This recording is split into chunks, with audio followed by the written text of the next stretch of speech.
Bonjour, le mardi 18 octobre, le diocèse vous propose une très belle conférence qui va nous placer au cœur à la fois de l'actualité et de l'histoire, une conférence centrée sur les chrétiens d'Orient. Cette conférence va nous être donnée par un journaliste, un auteur, Tigran Yegavian. Tigran Yegavian, bonjour. Alors vous venez faire cette conférence à Monaco très bientôt, mais dans le fond, qui sont ces chrétiens d'Orient?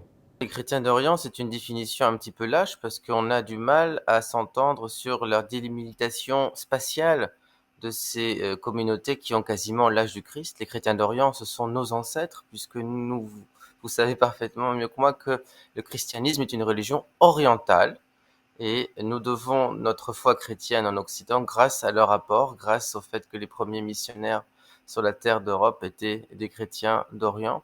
Aujourd'hui, les chrétiens d'Orient sont répartis en une forme de mosaïque d'églises qui obéissent à différents rites, à différentes appartenances, différentes confessions, mais qui sont tous unis par cet ancrage profondément profond dans la terre d'Orient, puisqu'ils sont les héritiers directs des anciennes civilisations qui ont précédé l'islam.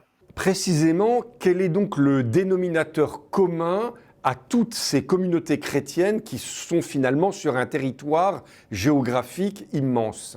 Ces chrétiens d'Orient font face à des défis de nature existentielle depuis la seconde moitié, depuis la fin du XXe siècle, du fait de l'homogénéisation de ces sociétés, du fait du rouleau compresseur à la fois fondamentaliste musulman, mais aussi autoritaire, l'autoritarisme politique, et du rôle ambigu de l'Occident.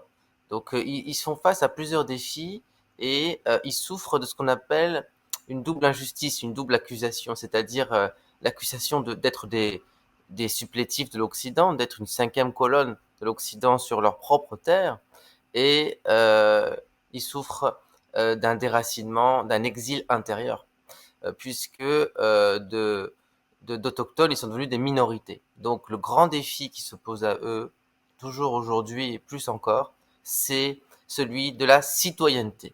Car pour qu'ils restent sur leur terre, dans leur pays, il faut changer de regard, puisque jusqu'à présent, c'était le terme minorité. On les considérait comme des minorités protégées, c'est-à-dire avec pas les mêmes droits que leurs compatriotes de confession musulmane. Donc, les printemps arabes, les contre-révolutions, tout cela, tous ces événements absolument chaotiques ont profondément affecté leur existence et malheureusement, des pays comme l'Irak, la Syrie, mais aussi la Terre Sainte, accusent un exode massif, une hémorragie démographique qui pose de lourdes incertitudes sur l'avenir de leur présence sur leur terre.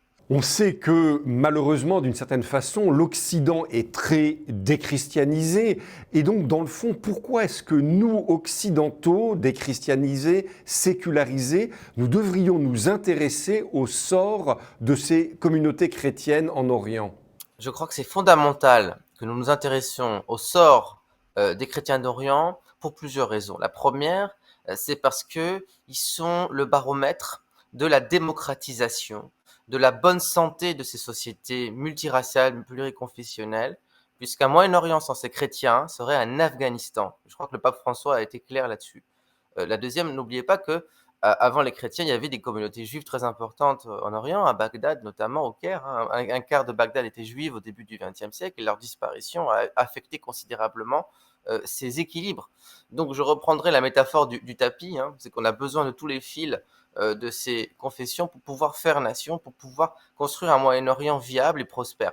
L'autre problème, c'est que si les chrétiens s'en vont, on risque d'avoir donc des régimes de plus en plus autoritaires et de provoquer, si vous voulez, une vague de déstabilisation qui concerne non seulement la région, mais tout le bassin méditerranéen, Monaco étant compris dans le bassin méditerranéen. Enfin, intéressons-nous aux chrétiens d'Orient, non pas en tant que chrétiens, mais parce que c'est une question fondamentalement liée aux droits de l'homme et au respect de la dignité humaine.